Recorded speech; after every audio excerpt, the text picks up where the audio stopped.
I think the Vamana is probably not going to be seen here for Uzzy in Game 3. I'd be surprised at least. That Vamana has been causing a lot of problems, I think, for providing so much frontline for Space Station. But more importantly, I think that we started to see a little bit of the Space Station communications being a little bit too jumbled there. Because from that mid-Phoenix failed siege and onwards, I think that that game just started to deteriorate for Space Station because being up at the mid Phoenix, you're not going to take that with a Scylla and I was a going to say, Raven. it didn't make a lot of sense to see a Raven, a Scylla, and a Sobek at middle Phoenix trying to take it against the team. Physical damage is required there, and sure, you know, they've got a little bit of it in that comp, but not enough at that time. It will be Naja and Jing Wei by Space Station Gaming, so they've made some adjustments there. Bacchus and Freya, Vamana still on the table. I almost expect this first pick, but King Arthur is also up here. Bit of a choice. King Arthur is open, but there is also a lot to try and counteract that still. There's Artio, there's Ares. Yeah. I think that even Kumbhakarna could be annoying as hell for a King Arthur. And we just saw a Kumbhakarna solo, and it's not an uncommon thing for Sanguine. Artio is going to be the first pick. That doesn't surprise me in the slightest. She's probably one of the default counter picks, or not necessarily a counter pick because King Arthur can still be a little bit spammy and still be annoying, but she's much better at controlling him. Yeah, shuts him down a little bit, causes him a couple of problems. I'm still surprised though that we don't see them go for the Vamana just because of the fact Vamana did so well in the first two games. Sanguine hadn't found an answer to that yet whatsoever. I think they could have gone back to it, but now with the Nemesis locked in, it does tell me they're not going to be able to see that. Instead, we're going to see the Nemesis and now a Bacchus locked in. So, on paper, you know, top pick-wise, I mean, Xbalanque for Sanguine and King Arthur and Bacchus either way. I think still, though, looking at these two comps already, and even only having seen two picks from Sanguine, I like what Sanguine has. The Artio, the Xbalanque, now the Kumbhakarna to add on to it, because a lot of Space Station, normally when you see King Arthur, Nemesis, and Bacchus, you think awesome, but I feel like there's so much interrupt and there's so much cripple involved that a lot of Space Station's initiation will be handicapped by that, because King Arthur, Nemesis, Bacchus, they're all gods that rely pretty heavily on having their dashes, having their leaps, and those just simply aren't going to be as available to them when having to deal with the Artio Cripple Field or even the Kumbhakarna Mez. Yeah, potentially. I mean, the Nemesis pick is one of those that's more specific to Masked than anybody else. He loves the Nemesis. Against this comp, I guess he was looking at the Artio to try and maybe camp Uzzy's lane. That seems to be the game plan here, maybe. With such an early Nemesis pick too, it does scream that they're going to try and shut down the Artio early. But the counterband's coming through. Will be Kernanos and Giannis, trying to limit some of the options that Space Station Gaming have. Space Station themselves, though, focusing really heavily on Panitom, taking away the Pele and the Susano. It will be a Vulcan for Sanguine. Sheento's Vulcan, I think that's a pick that he will always love. Also, Vulcan, Potent. pretty useful against a Nemesis as well. The meatball to interrupt and get her to shields, the you just want to dashes. make distance. Yeah. And you've got to be careful with the Earthshaker, of course, because you don't want to ult on top of the Nemesis shield or anything like that. But I definitely think that the area denial is still a very reoccurring theme here with this Sanguine team. It feels like they put a lot of thought into trying to control the map. Panitom going to select the Serqet last pick. We don't see too much Serqet so far this season. How's she doing? I think that Serqet is still perfectly Still viable. potent, yeah. People, I mean, we've been seeing so much Vamana recently and the Ninjas and the Fenders, but Serqet is definitely a pick that I see coming back to big attention.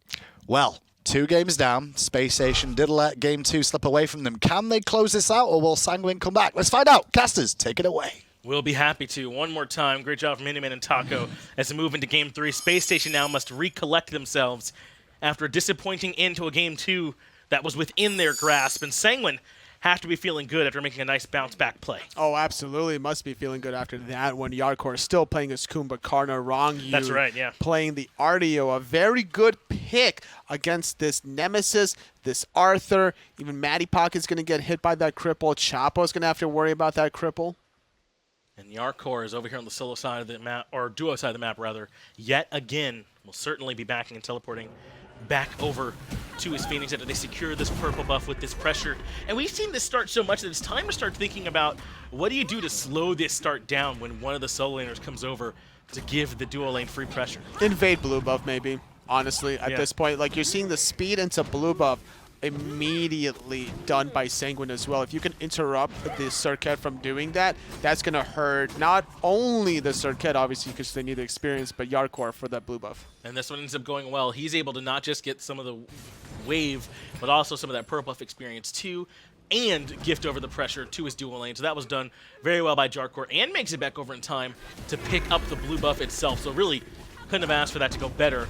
Just based on what the goals of that start is. The cool thing about this start, which I do like, is Jarcorrr going for Guardian's Blessing. So he got 6 stacks in that dueling, he got 3 from the purple, and when he teleported to the wave, he also got 3 more from when there was still the archers remaining under that tower. That's really nice. That cuts down on the time a lot, right? By a little over a wave, because like you said, he also gets the 3 from the purple buff camp too, so that's very significant. And it delays Uzzy's timing window to fully stack the Warrior's Blessing, because there's nobody to hit in that solo lane, so it's a kind of a funny little interaction there.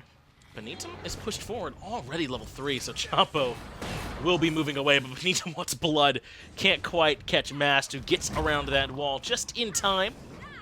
Falls back. You heard them talking about Serqet. We don't see as much anymore, but certainly still potent. Definitely will be, especially when you're dealing with the likes of King Arthur. Not of Amana this time around. Sanguine giving that option available to SSG, as it was actually Space Station Gaming that banned it away in games number 2 and games number 1, and they realized, hey, like, we could just ban something else away and pick up Arthur for ourselves, because they realized Vamana onto Uzzy just didn't really work out. It just enabled him with these ideas of diving when they weren't warranted. That's right. There were some times where Uzzy dived so far forward and the rest of the team felt obligated, or at least it seemed that way from where we're watching, to follow up, and sometimes into some bad spots. As level 3 ahead for Sanguine left-hand side, Totem of Ku, though, looks like actually might have favored Space Station Gaming this time, as Uzzy was able to just kind of sit on top of the Ku. But here's Panitom. I don't know if Uzzy recognizes he might be in danger. Oh, he's going to get taunted as well. The Mez into the root, into the Serqet taunt. A lot of follow-up damage. Needs the root. No more mana for Uzzy. It does make him juke the wrong direction, though. So even though he avoids the root, they effectively get the same effect because he slows down his pathing towards the tier 1. And that's first blood for Sanguine much earlier this game than the 9-minute mark we saw last. So the timing of that death was at the 2:58 marker. You have to respect the speed buff timer respawn, which is around your 2:30 marker. What happens after speed buff? Normally it's back camps into blue buff. And that's timing window matches potentially a solo lane gank. Uzzy not really respecting that timer, falls victim. And this is good. King Arthur is so strong right now, especially once he's able to rotate over and he's got a level lead relative to the rest of the map. He can be difficult to deal with. Slowing him down at all is going to make life that much easier for Sanguine later on, especially if Jarcorrr plays even close to how well he played in game number 2 with some of his blink initiations. They'll be in a great spot. The thing is, now Uzzy has Gladiator Shield, so it's going to be more difficult to really lock him down. Panitom needs to come back to the lane with the last breath if he wants to find a kill there, because the healing from the Gladiator Shield is going to be very fruitful. And touched on it, but Chapo's back on the Ullr in the middle lane, and he will be going with that Transcendent start, it looks like, yet again. Up against the Vulcan, coming out from Sheento, a bit of a comfort pick for both these players, it feels like. Chapo has the beads early on, and I make sure he's maybe a little bit more liberal with that usage than some of what we saw last game. Sometimes he was dead to rights, so the relics wouldn't have saved him anyway. But then maybe just a little bit more modest in the positioning. That's right. Game number 1, it was actually Chapo rotating very early. That's right. When he found the first duo. blood so that he can finish off that Transcendence. This time around, he still finishes it around the 4.5-minute mark, which is a good timing window to complete those stacks and an appropriate timing. But I think that he just likes to play super aggressive almost no matter what game he is, whether it's the Ullr or the Scylla. Right into the last breath, immediately to slow down the healing. Cobra's Kiss there as well. Deathbane, now just proc the poisons, and an easy kill onto Uzzy. This Serqet is bullying now the King Arthur, who's not expecting the ganks. Hey, what time is it? Oh, it's 5, so that would be 2 right minutes, around the 2 minutes timer. after the speed buff Exactly, timer. yeah. Yet again, not respecting that speed buff timer. Yeah, unfortunate. Yeah, I think he even had wards on that side, so maybe not recognizing that that Panitom was making that path. I think he was in the animation of the Excalibur's Maybe wrap wouldn't have as noticed. Panitom was wrapping around. Yeah, that is unfortunate. As now Mast has to be careful, avoids the Mez, and does get hit by the root, but was able to complete the dash, so he should be A-okay. And it looks like he'll even be able to bring over his buddy in time to pick up the blue buff, defended it for Uzzy. Nice guy, Mast. Now the thing is, about any warrior versus a Kumbhakarna, I don't know the exact timing attack speed of King Arthur that would be able to kill a Jarcorrr even under the sleepy time passive. But I remember many instances as a warrior that I would put a Kumbhakarna under sleepy time, but still wouldn't have enough attack speed to get the kill. So I think Uzzy just needs to chill. Get the wave, rotate for your blue buff, rotate for the Totem of Ku, or maybe just feign pressure elsewhere, because right now it is not working in the trades of the boxing exchanges. That's a good point. Even with, he might not be able to kill him just because of that passive. You're right. So that's something else for Uzzy to consider. And I don't even know how comfortable he can feel looking to proxy, because Panitom has shown some attention on this solo side of the map. So if he steps too far forward up there with the last breath, he could potentially get punished. Yeah. Speed buff spawning again, there might be another gank, but before that, Ronngyu gets eradicated. Mask shows up and deletes the bear. Good timing window to make that happen. Mask has been quiet, I think, in the early game for this entire set, but that was nothing quiet about him. A great timing window, even opting to go for Talaria, but so a lot of mobility there. This time, Panitom not rotating in the solo lane, going for the mid. Lands right in front of Chapo. I don't know if that's what he expected to find there, because he deathbaned away almost immediately, and Mast and Chapo, knowing that how much is down, are going to keep pushing forward, but they won't find much else. Good rotation from Mattypocket, trying to make it a 3-on-2. Now with Panitom grabbing those back camps, could shift his attention to the solo side, but this time Uzzy, respecting Panitom's potential rotation, is sitting under the tier 1 tower until his blue buff has spawned. That's a kill. Jarcorr's already here. The last breath lands onto Uzzy into the epic uppercut. That means there's no deathbane to help out, but they don't even need it. Jarcorrr cleans up the kill. That's the third death for Uzzy.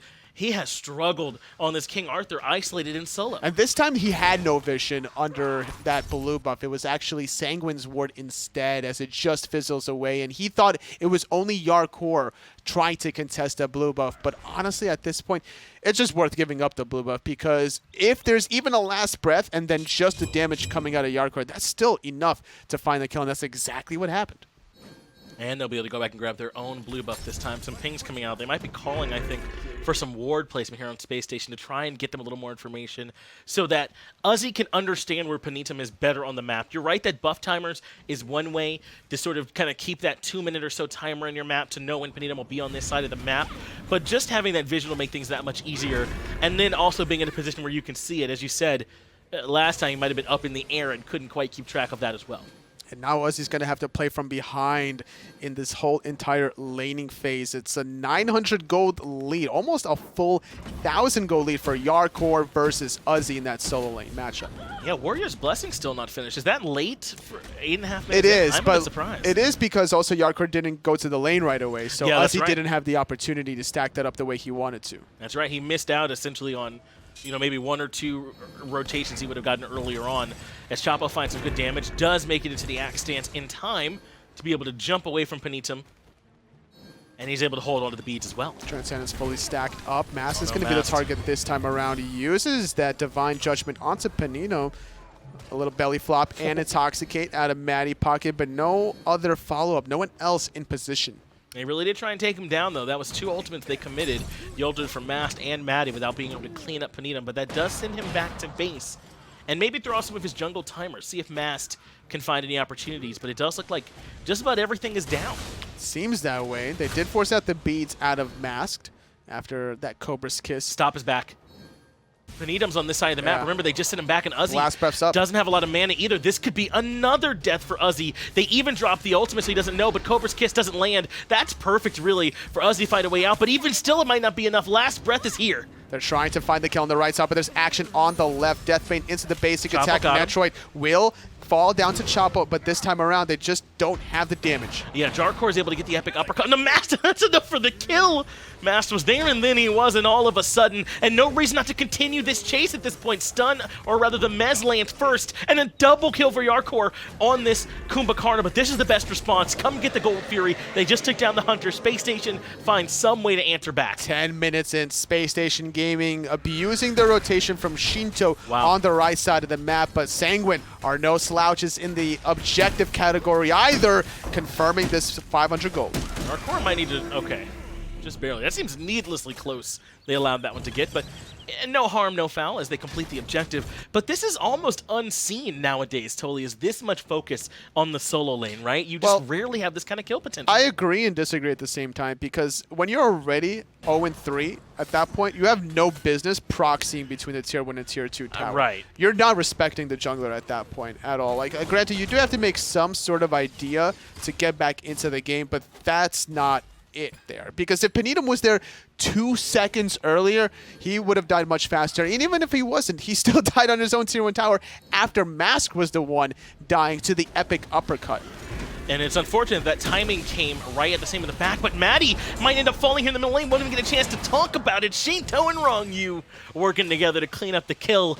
But it actually worked against Uzzy that Mast and Matty got such good poke on Panitom on the left side, because remember, that's what made him back. Yes. And then he was able to rotate right over to stop the procs. But the back needs to be called, so I don't know if that's a Space Station Gaming not relaying that information or what, as we've seen the epic uppercut miss onto Uzzy for a little bit. Panitom now shifting his attention on the left side, forcing the beats out of Oswaald. Poor Oswaald, he actually probably hasn't seen Panitom yet this game with how much attention he's paid to solo. And then all of a sudden, 11.5 minutes in, it's like, whoa, why is this Serqet here? That mindset, yeah, like you're usually used to getting ganked minute 3, right? If you're a hunter, in most cases. But this game has just been a little too easy for Panitom to find the kills in the solo lane, as Uzzy sitting at 0-4, now trying to get Oni's Hunter's Garb, which I like because you need damage mitigation to negate the true damage coming from the Serqet. There's been a real thorn in the side of Uzzy so far, 0-4-0. Elsewhere, though, the rest of Space Station Gaming are looking good. In fact, a slight XP lead for Oswaald when you compare him to Netrioid. Ronngyu, though, might be backed into a corner. A great mez lands on it, too, and that's Supernova not getting much of anything, though. Mass is able to find Panitom. Sheento answers back, of course. It's 1-for-1 Matty for the Serqet. Matty could have probably jumped away defensively. Chapo gonna blink in. He beads to dash, jump in aggressively. He does help Mass take out Netrioid, but at what cost? At the cost of his life, it would turn out in the end. 2-for-2 now at this point, but Sheento barely makes it back to the T1. And now that Jarcorr's made the rotation, he can come over with the epic uppercut, but there's no one really to follow up. He doesn't have a ton of kill potential on his own. He has the root, and keep in mind, Oswaald did use his beads to prevent the Serqet damage, but no one else to follow up from Jarcorrr. If he had the belly bump connect, not during the disapparate to get off that damage, maybe he chases out Oswaald till the end of the world. Maybe so. It ends up being 2-for-2. And as you can even see from the experience of the gold, essentially an even fight between the two of them. So not a ton gained in either direction. Maybe it slightly favors Space Station because it is Panitom who ends up dying and the Serqet can't farm as much. That heavily favors Space Station because Uzzy is allowed to free farm on the right side of the map, catching up in the level department. Both of them 13 apiece in that solo lane. Doesn't have to worry about Panitom's ganks any longer, and even stripping away a blue buff. It is nice, I think, for Uzzy to finally get a few moments to feel comfortable here on the solo lane side. He wants to try and grab what will likely be the last spawn of this Totem of Coup with how late we are. Though with some abilities mixed in, we might get to see one more right before the 14-minute mark. Just a little bit of cooldown reduction, not too much. He could be aggressive now on the right side if he really wants to, just to get a damage check to see how much he could do onto Jarcorrr. He doesn't have to worry about Panitom because this is where the jungler is going to start rotating middle. Well, there's no relics available for Chapo. It might not matter, though. They have the damage to force Ronngyu to run away, but jumping in aggressively is Panitom. He's got the last breath, and that spreads onto Matty and everyone else, though there is no follow-up. Because Chapo uses bees, make an aggressive play on the left side of the jungle, he didn't have it available in the mid lane. And that's never a good look when you're dealing with a Serqet that's just going to have a naturally short cooldown. But surprising, Panitom doesn't have Jotun's Wrath. It opted for the Crusher and now working on the Runeforged. Well, you talked about it before, how good Rongyu's matchup here was on the Artio, and that's what forced those beads. Chapo wanted to leap in to complete the kill, but had to beads to eliminate the crypt. His mindset's like, you are not stopping me from getting this kill. I don't care what happens to me, but I am getting it done on the other end. And he did, to be fair. He helped Mask get the kill onto Netrioid, but he died in response. And then that second death in the mid lane, that's just him being too aggressive or getting punished for being too aggressive earlier. He actually has a good bit behind here in the middle lane now. Sheento level 15, Book of Thoth, Pin Boots, and Spear of Desolation finished to give him a nice balance of pen, damage, and cooldown. Mask lurking near the Gold Fury, but with a ward, they now know he's there. And that won't stop them, though, from pulling the Oni Fury. They're going to try it. It's already Half 50% health. It is getting very dangerously low. Sanguine trying to do what they can, but it's just not in time. Well, that's what essentially a double hunter composition can do for you with the Soul and the Ullr. Uzzy, though, is still stuck inside the fray. He's brought Ronngyu right back down. Mass blinks in, drops the ultimate onto Sheento to make him the target as Chapo clings up the Artio on the backside of the fight. But now Uzzy might have gone too far forward. He's in between 4, and he doesn't have enough healing to survive. Chapo blinking in, getting the double kill. A beautiful pick off. The aggressive blink paying off, still holding his own, getting the cooldown reduced, tries to jump away. Panitom needs one more basic, and the Cobra's Kiss will seal the fate. Man, that's how Chapo's going to play. No matter what we say to him, no matter what changes elsewhere in the world, Chapo will play that way. If he found the axe, Panitom might have died there. He might have. Actually, he probably would have died there. He had no beats to avoid it afterwards. So the follow-up damage from the bow stance would have been enough. A game of milliseconds. The projectile speed of Cobra's Kiss a little faster than the Ullr axe. What's really impressive, though, is how fast these two auto-attack characters are able to burn through these objectives. They got that Gold Fury, even with a ward down, before Sanguine could find any room in to try and slow them down. And then you factor in Uzzy's ability to frontline during all of that to bring Ronngyu down so low, and that's a good combination for Spacestation to use going forward. But at the end of the day, like, yeah, they did blink in for that kill, but then they had to give up Uzzy and Chapo for that kill. I think Uzzy's still a little bit too aggressive, you know, whether it's the Vamana or King Arthur, because I believe the call was to disengage. Like, they got a Primal Fury off of that for free, essentially, and they did kill out Ronngyu. That was a little bit too far forward, but then that's where the call needed to be to reset, not to dive between the Tier 1 and Tier 2 tower. I called out the experience difference between Chapo and Sheento. That's been somewhat normalized at this point. Oswaald, though, has about a level and a half lead over Netrioid, who just ticked over to that level 15, so we might have to turn our attention towards these hunters. So far, Oswaald on the Soul hasn't gotten to do quite as much in these fights. Once they get involved, you got a mage and a hunter, essentially, to worry about all in one. Stellar Burst onto 2 very tanky targets. Mattypocket going to get knocked up after Belch of the Gods completes into a backfire, taking about 30% of his health. Still trying to show presence, though. They don't want to allow Sanguine this free Tier 1 mid tower. Blink in from Jarcorrr. Mez right into the epic uppercut. That's Chapo out of the fight. Ultimate expended from Sheento as well. Now he's a target on the backside, but masked. Cannot stick around. They'll turn their attention instead to Uzzy, who continues to frontline. But Sanguine has quite a few low health bars. They got to be careful if they want to stick around for the defense. Jarcorrr very low, sitting at 30% health. Chapo getting off the damage. This could be a Pyromancer for the rest of Spacestation Gold. Chapo still not deterred, trying to let it rip with some of these axe stunts, even poking with a hail of arrows. He's just a one-man wrecking crew. He absolutely is. It's just him in middle lane, and he's looking to win these poke trades. Comes back to join his team, though, for the Pyromancer. That's free for Space Station. No one else from Sanguine was around. And remember, I think they did come out slightly ahead in terms of HP in that last fight. So when Sanguine backed off, they grabbed themselves an objective. Even though Sanguine is winning in the kill category, they're not in the gold category. Space Station Gaming got the Gold Fury at 10 minutes. They got the Primal Fury earlier on. So they're doing a better job in that regard. But if they keep losing these fights the way they have in the early game, those respawn timers is where it's going to hurt Space Station. All right, so Chapo's got this Relic Dagger, Tully. And I know it's called Relic Dagger, but it might as well be called Blink Dagger in my mind, because that is there so Chapo can blink more often. It's not there so he can beads more often. It's also, so he can I mean, he could beads more often. But is that what you think is going to happen? He's going to beads the Artio cripple so that he could jump forward. Good pitch there, Tully. That's much more likely. As it does give a little bit of survivability, some movement speed, some health, yes, but this feels like a way for Chapo to continue to be aggressive. Well, he's making it happen. Yeah. He was zoning all 4 members from stopping that Pyromancer. That's right. You are correct. And also, an upgraded beads without Relic Dagger is 130 seconds. So with the Relic Dagger, it's 100 seconds. Yes. So every 100 seconds, he can use the beads to prevent the cripple so he can jump forward. That's exactly what usage he'll be looking for as the oracles come out. Fury still not spawned up just yet, so Space Station's trying to control the space, but this is a nice knockup coming out. Oh, and that's it. Chapo's gone. He did use the beans that time. I can't complain, but it just was too little too late. Well, you don't have invulnerability frames with Blink, so he needed that Aegis in that second slot instead, unfortunately. Well, it ends up working out in favor of Jarcorrr, who's continuing to play out of his mind on this Kumbhakarna. I want to make sure I point that out. 4-0-3 at this point, and his initiations are just too strong. Darkest of Nights provides the perfect cover for Sanguine to continue their pressure underneath the Tier 2 tower.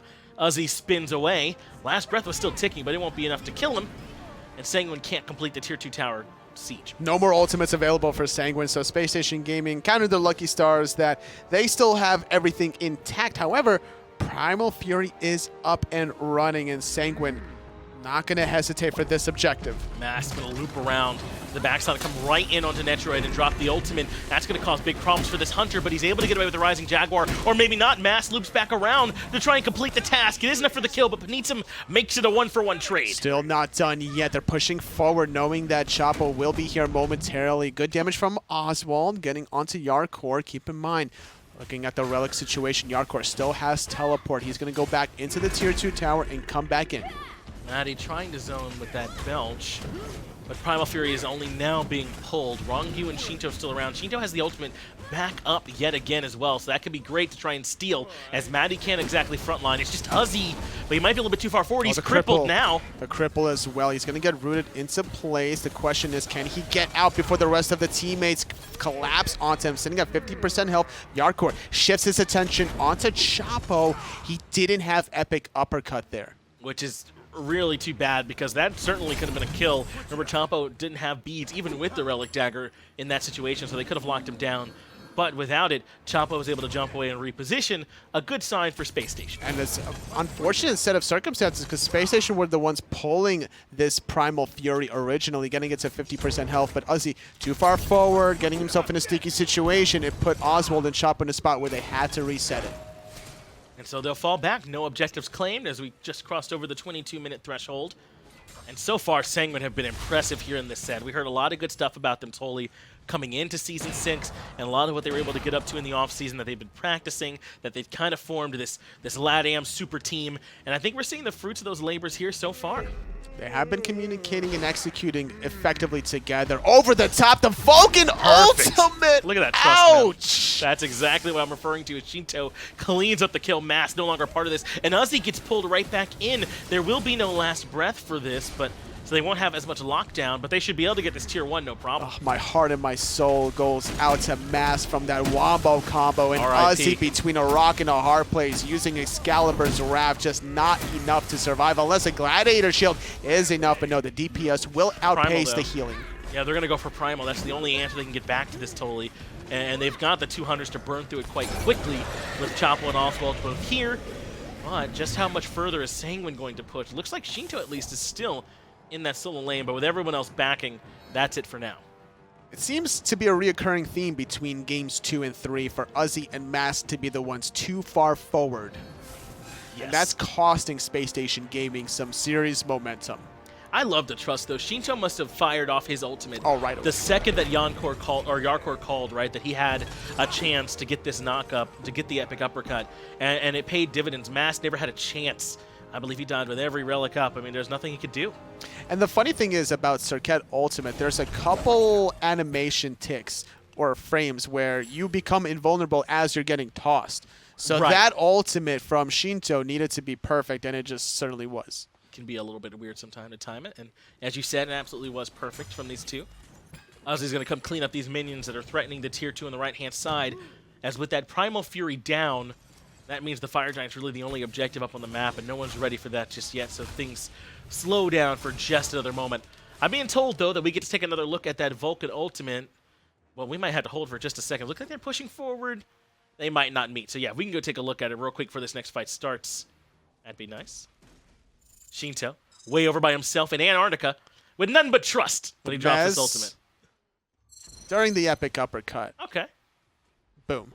14-28. It's pretty nice, but we're right into the action on the back end. Jarcorrr finds Masked. Mattypocket in a little bit of trouble as well, even with Chapo here, but he's way too far back. And now Uzzy has been hit by the last breath again. That means none of the healing is going to be here. Gets beezed immediately during the ultimate. That brings him right back down, and Sheento finds the kill. It's 2-for-0 to start things off. And Mattypocket too low to continue the battle. He had to back on out of there. It's only Chapo and Oswaald that are very healthy, but two squishy characters aren't going to be enough to stop the Pyromancer. Surprised that they opted for the lesser of the objectives, but they are not very healthy. That's how you can tell that they are so patient and well calculating about everything that they do. Well, they know Chapo is always threatening to blink in and axe somebody, so they got to be careful even around the Fire Giant at this point. It's true, especially when Oswaald could be around the corner with the Stellar Burst. Sure. But you're more worried about the Blink Axe. I sure am. There's going to be so many of them. He's got the Relic Dagger. Yeah, he does have a lot of cooldown reduction, actually. That's true. The Jotun Transcendence, yeah, Jotun's Wrath, that's a lot. Well, Fire Giant's now been pulled. The enhanced version, as we just crossed over 25 minutes. Jarcorrr will try to zone away Oswaald the best he can, but Mattypocket has the Mageyes, so we should be able to make it in. Epic Uppercut will keep Oswaald away. He won't even be able to drop the Supernova, but Fire Giant's been held still. They're not trying to burn it down. Panitom wants the kill, but that's the ultimate from Mask that forces their Serqet away and blown up. He was there a moment ago, and now he's not. The problem was he used the ambush and the Deathbane aggressively, trying to cut the distance onto Oswaald, but he couldn't get in range for last breath. In fact, it wasn't even available to him. Jarcorrr lands a 3-man mez, and that means a nice knockup from the FG. But now it's a Kumbhakarna by himself in the middle of everyone, and they'll burn him down quickly. Chapo with the shutdown and a big bite from Space Station all of a sudden. Can Ronngyu make it back out, though? He does have the dash. They're chasing a little bit too long. There's no reason to go any further. They got Netrioid very low as well as Ronngyu. They need to get this objective at any given cost. Chapo had to back. He was not healthy, but that's a lot of DPS that's not going to be there for this Fire Giant. And Uzzy, in no man's land, he's going to get chased down. Well, I believe it was Space Station got the Primal, so they should have some good damage, but they will drop the objective for now and look for the fight. Mast is low, Uzzy's quite low, and they didn't have Chapo yet, so they don't feel comfortable all-inning it. And you can tell the difference between the patience of these teams. Sanguine were half health after Pyromancer. They all backed. Space Station Gaming with a 2-player advantage. They don't back. They can't get Fire Giant. Now Panitom revives. Jarcorr's about 10 seconds away to revive. And this Fire Giant, I don't see Space Station Gaming getting this freely. Netrioid drops the ultimate. That forces the full disengage from Space Station. Jarcorrr doesn't have the teleport to get in here in time, but just with the ultimate use from Netrioid, it no longer matters. Space Station had to give up the objective, and Sanguine keeps this game deadlock even. I hope Space Station Gaming were watching this game to see the patience from Sanguine after that Pyromancer call, because they needed to reset as hard as the LATAM team was able to do there. So Sanguine still in this game. They're up in the kills. Gold is relatively even because all the Gold Furies and all the Furies go in Space Station's way. It is pretty impressive, actually, that despite being down nearly twice the kills, Sanguine are so even, or rather, Space Station are so even compared to Sanguine. Well, it's because all the kills are happening on the right side of the map, leaves the objectives open on the left side. That's right. Yeah, even when you can bully out Uzzy, the duo side is just so much more valuable. There's so much more that you can reliably steal as Space Station now with the ones with positional advantage.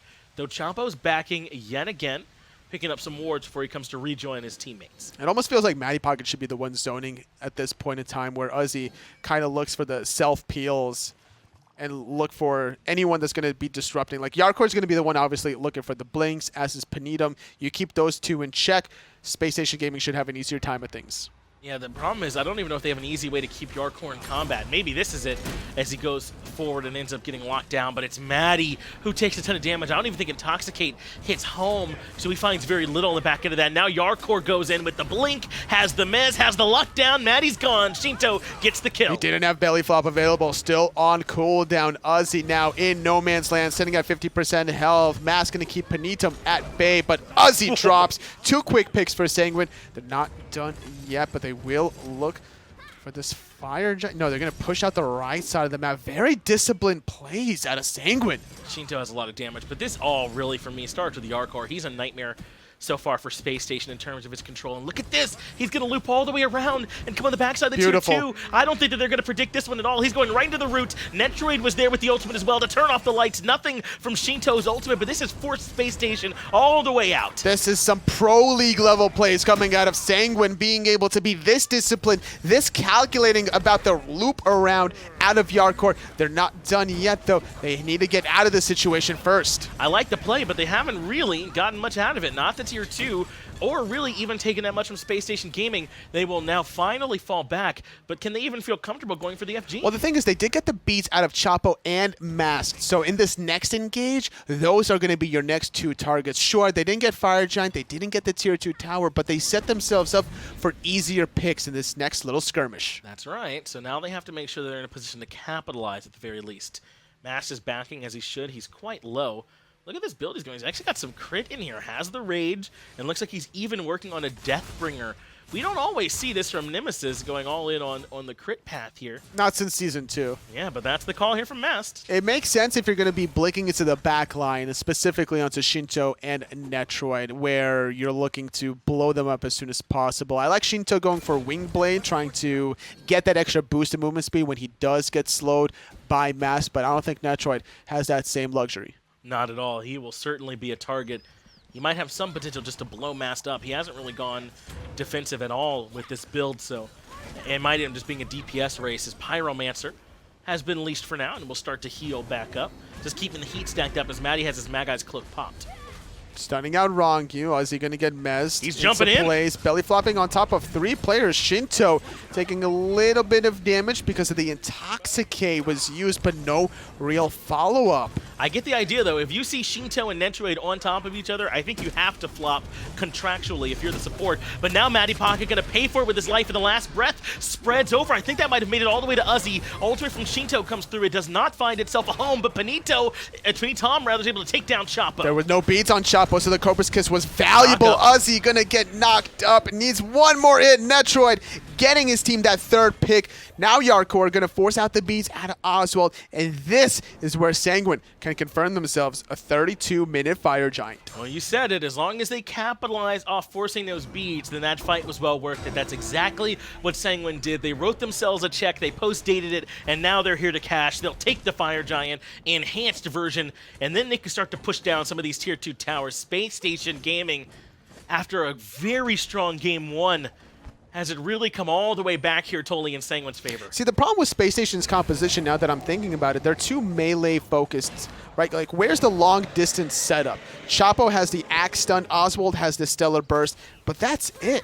Right, like Mattypocket could get off Belch of the Gods, but you can't invest a belly flop in that late game encounter, whereas Sanguine have other options for long-range poke and resetting. Sheento can drop the meatballs.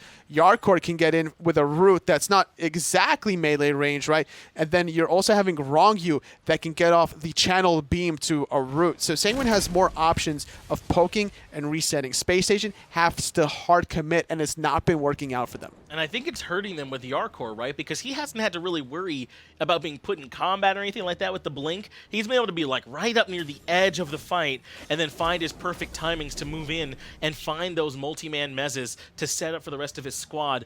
Maybe if there was a little bit easier poke they could throw out, even something like an Odysseus's bow maybe that could cut down on some of it, right? That could definitely be it. Another problem for Space Station Gaming is they have to deal with the Xbalanque Darkest of Nights. Yeah, it's bad. And then at any given moment, with or without the Vulcan ultimate, you have to worry about the meatball backfire combination on whoever he decides to choose. 8-0-7, 34,000 damage for Sheento, by the way. This Sanguine team is exactly that. They're a full-on team where any one of them can be the problem at any given moment. And I feel like I end up saying that about the teams that are doing well because that's what teams that do well do. They are able to play as a unit. Jarcorrr is doing a lot of the work. Sheento is right there following up. Panitom's been a problem. It's just tough for Space Station. They just need more patience in some of these engagements. Allow Sanguine to go out of position. Try to put the ball in their court and then try to capitalize on it. But now it might be too little, too late. Losing their Tier 2 tower in middle. Now the attention is going to be shifted on the right side of the map. Playing defense doesn't seem to be Space Station Gaming's composition strength. Not saying that the players themselves can play defense, right? But an Ullr and a Soul is not going to out-siege a Xbalanque that has more range than you during Darkest of Nights and a Vulcan ultimate over the top during it. And they're not even going to go for the Tier 2 and right. It looks like they're trying to position the mid-siege. No, they'll fall back instead. Speed buff for Ronngyu. Oh no, you don't want a bear charging down with all that extra movement speed, so they will go and finally grab that Tier 2. That's scary. I don't know about you, Finch. I don't want to see a bear without a speed buff, let alone with a... Can you imagine a grizzly bear? That's a pretty good point. With a speed buff? Just a regular bear would be plenty scary to me. That's a fair point, totally. I wouldn't know what to do. I mean, play dead. You're not supposed to run, right? Is to play dead. Because bears are fast, aren't they? Like, you're not supposed to run, I heard? Yeah. Like, it's not like when you're against an alligator or a crocodile where you just zigzag away because they can't, like, turn. Is that how you do it? Yeah. Their legs are just too stumpy. That, like, they can't turn fast enough. That sounds right. But they're to me. super fast, by the way. Yeah, Don't ever try it to like get anywhere near that. No. But against the bear, like no, you can't zigzag against the bear. You might as well just play dead. I think so too. You gotta like whatever the bear does. I think the first time that I will let that have ended me. Right, like the bear's like he kind of roars at me and I'll just fall right on over. Like we're all done here. They still have some fire. It was like that one movie, Without a Paddle, right? Yes, Without a Paddle. I already said I don't like that era totally. It's all from the same time. That happened. No, that was early 2000s, no? You said that's not 90s. the same era. I guess you're right. You just said it 90s. It is early movies. 2000s. Yeah. Sanguine, please go ahead and start this push onto the Phoenix. We can talk about that instead. As instead, they're slowly going around, farming up the jungle, getting ready. The Fire Giant should be falling off before too long, so they might not look for another Phoenix Siege. Though they are kind of lurking around to see what opportunities they can find. No, they're just swimming downstream without a paddle right now. I'm not acknowledging. You just did. They're waiting, biding their time, even inside the stealth. You know, we never saw as many of those plays as I thought we would. Like the Serqet kind of way far forward, just stealthed, waiting to see who would pass. There's a very popular one. Right, from like season 1 or 2, I want to say, right? Yeah. Like super early, yeah. With Lassus, actually, a former teammate of mine that really highlighted that play. Well, that actually, Matty almost hit her directly. This is going to be the fight happening outside the Phoenix. Space Station need to be careful. Yes, they force Sanguine back, but if they have a chance to fight on the Phoenix, maybe just take that.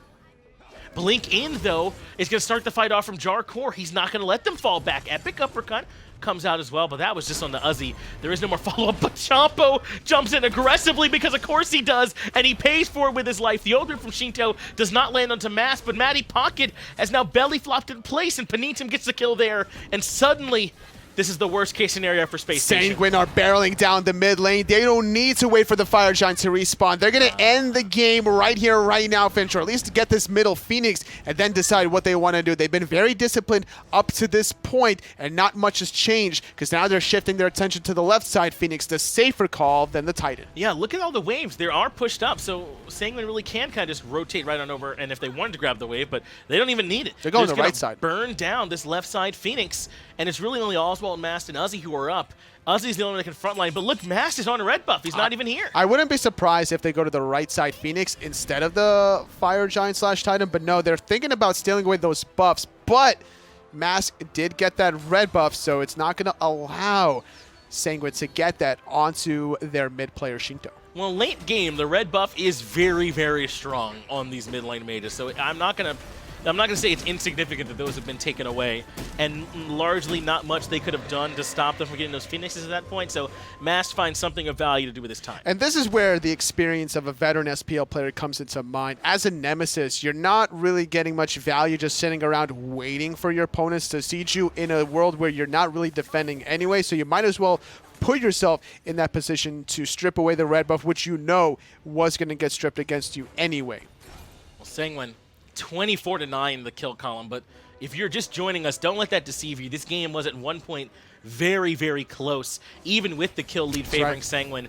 Just a couple of fights, and I feel like I've said that about Space Station Gaming's week 1 and here in week 2. They let a couple of these engagements get away from them, and then the whole game is lost. The thing was, they won game 1. Game 2 was like hit or miss a little bit. Like they were sieging, but then they were diving a little bit too hard. And now game 3, it's all falling downhill. Like whatever patience they had has just went out the window. Yeah, 0-9-4 is definitely a bad look for Uzzy as well. He's been getting punished heavily on this King Arthur. A priority pick, the first one overall for Space Station, one that's heavily regarded as one of the better picks in all of Season 6 right now. And just with this Serqet pick and some great play from Jarcorrr, they've been able to essentially shut it down. It's a good look for Sanguine now where they don't have to worry about the left side or the mid lanes. They can all focus their attention on this right side of the map. But same goes for Space Station, where they at least know that Sanguine is only going to be coming from the right side of the map. But they still have to worry about the other lanes because of the fire minions. All right, maybe go ahead and back now, Mast, but he wants the second spawn of the red buff, I suppose. As long as they don't push in yet and he has time to complete the back, it won't end up hurting, as he will strip the buff away and pick it up for himself. So maybe no harm, no foul. I like what Ronngyu did there, using his CC, channeling beam, which roots at the 5th tick to disrobe Mattypocket's Mad Guy's cloak. Still kind of biding their time. is Sanguine at this point. Nice knock-up lands on the Matty, but they're not ready to push in just yet. They want this next wave to get in there and take some of this aggro, and that's going to set up for Jarcorrr to blink in. Matty goes in as well with the Intoxicate, but there's zero, and I mean zero follow-up as Jarcorrr keeps everyone else busy. Sheento takes down Matty, and now jumping in is Panitom. He wants everyone grouped up so he can use the Death Bane. He can spread the poison. They're not even going to take down Jarcorrr. He's going to get to revive. The right side Phoenix just now going down. Oswaald Chapo. very low, not going to find the root. Panitom in range to do something. He's going to blink Death Bane and obliterates them with all those crits. And that's going to be it. A double kill for Panitom to close out the game and to close out the set. Space Station were close, but in a long, grueling set, Sanguine grinded out. And they're the winners of this one here today. Yeah, the problem with the last Phoenix Siege on the right side of the map, despite Mattypocket going in, the Darkest of Nights disrupts any follow-up that he had with the Belly Flop Intoxicate combination. Uzzy had to deal with Jarcorrr on the backhand side, right, and everyone was trying to run away from this Kumbhakarna. Yeah, Matty was essentially isolated, and there's so little that you can do when there's a Kumbhakarna, as you said, harassing you, mazzing you, rooting you. There was no way in for them, and they kind of group up a little bit to allow for the Serqet to jump in. Things got away from them. Their best bet was to keep the Serqet in combat as well as the Kumbhakarna, prevent those blinks from being as fruitful as they were. Unfortunate, if you're a Space Station fan, they weren't able to close this set out, but they did grab a win, something they can build on. Let's get it back over to the desk to get their thoughts on how that set went. Well, what they should build on is not throwing games. That's what we found out in Game 2. But Game 3, Sanguine got a lifeline from Space Station, and they took it with both hands there. Sheento, great performance on that Vulcan in the mid lane. I think that Sheento did a fantastic job Really on the good. Vulcan. All he really had to do was get the damage out there for the follow-ups, and he was able to consistently find them. A lot of times creating his own individual standout play moments, too. What exactly went wrong this game, Taco, for Space Station, though? Because Sanguine just seemed to come out the gate strong and never let up. I think that Space Station just weren't really certain of how to establish map control or pressure. It just felt like Sanguine had so much area denial, and I keep having to come back to this point because Vulcan is probably one of the most standout gods I can think of for controlling segments of a map, especially those surrounding the control. But I think the Ullr into the Vulcan definitely struggled a little bit. I think ADCs in general have a tough time when trying to handle Vulcan because he can hit you from so far away and he has so much interrupt with the meatball, and the movement speed is just incredibly frustrating to deal with. But I would have to credit that one largely to Ronngyu on the Artio. The Cripple Field was just so devastating. There was like no escape. Every single time you thought that Space Station was going to survive a team fight, they would just get collapsed on because they would all get trapped inside of that field. We kind of knew beforehand when the Artio got picked up that it was going to cause a bit of a problem, and it really did. Congratulations, though, to Sanguine, finding their very first win of the SML, and they're basically joining alongside the other two teams in the league now. It's only Space Station Gold yet to find a win, but they have won a game. At least it's a step in the right direction, but that, realistically, for any fan at home, should have been a 2-0. Really should have been. Some mistakes really cost them big there for those boys. We're not done today yet, though, because we do get to work out who's going to be the very top of North America. It's Cryptic up against Armada next, after this short break. But before we go, don't forget, there's a Twitch Prime bundle going on. Check it out.